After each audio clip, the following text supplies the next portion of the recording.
one ordinary day, I was waiting for my husband to come home from work, and my two sons went to Cyphers. Everything changed, and I heard this terrific noise. It was just like a giant cauldron of water being poured onto a fire, a shh sort of noise, you know. And my first reaction was, oh, the children. I thought maybe a plane was crashing or something like that. And I slipped my jumper on and went outside to find my two sons lying flat on the ground in the garden in front of the house, shouting, "Mummy, Mummy, there's a flying saucer." Well, naturally, I just said, "Come on, don't be stupid. Come in the house." But felt sort of a strange sensation.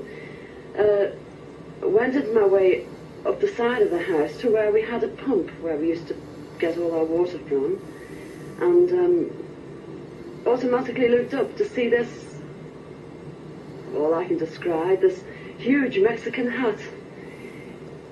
It was stationary, this thing, and it was bright silver in colour, and it had a dome.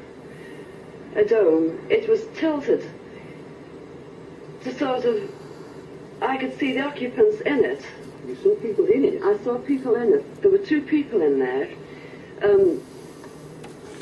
These people were beautiful people. That's the only way I can describe them. They had long golden hair, like a page boy bob, just like the old kings. You used to see photographs of the old kings. And the colour of the hair was golden. Now, I was really... What were they dressed in? They had a sort of a polo neck jumper affair, like a ski top suit, in pale blue.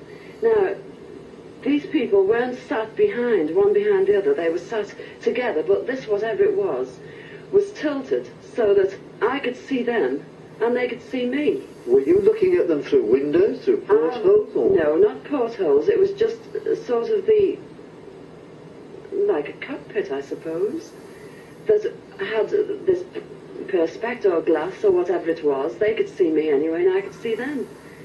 And they had beautiful faces. I shall never forget their faces as long as I live. Their foreheads seemed to be a bit larger than, you know, the bottom of their faces as normal people you would expect to see. But maybe this was just whatever they had round their heads, which was like a transparent fishbowl. And they just looked. And I was absolutely paralytic with fear. I couldn't move, although my mind was ticking over. And they looked so sympathetic that I was just mesmerised for what seemed to be, ages, but it could have only been seconds. And I turned to sort of look down at the boys, was unaware that they were with me, because I was so absorbed. And the next thing, I looked up, and it was gone. How low had it been? It had been the height, I couldn't tell you. But the house that you've seen, it was just on top of the roof.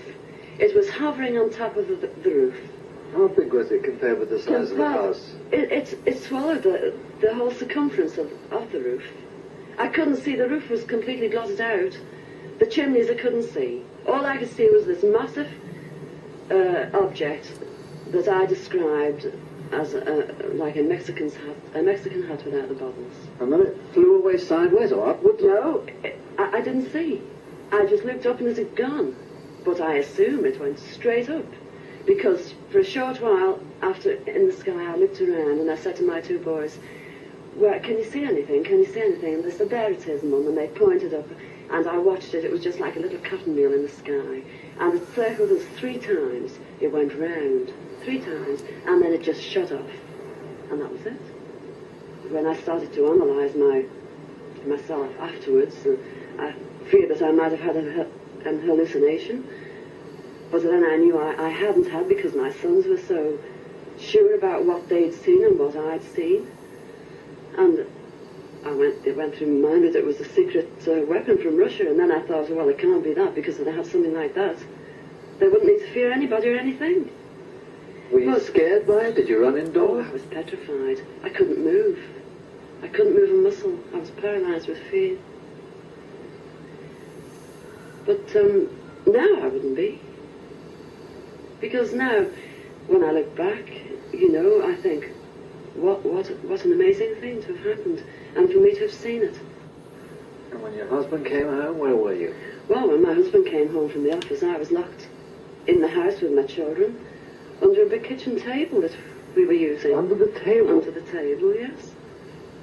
It's funny now when I look back, you know, it sounds absolutely ridiculous, but this is the truth. This happened. And that's it. We were ridiculed. It was very embarrassing at the time, and people, they possibly thought, oh, she's a nutter. But, you know, who cares? This is something that's happened to me, and I'm a practically minded person, and that's it.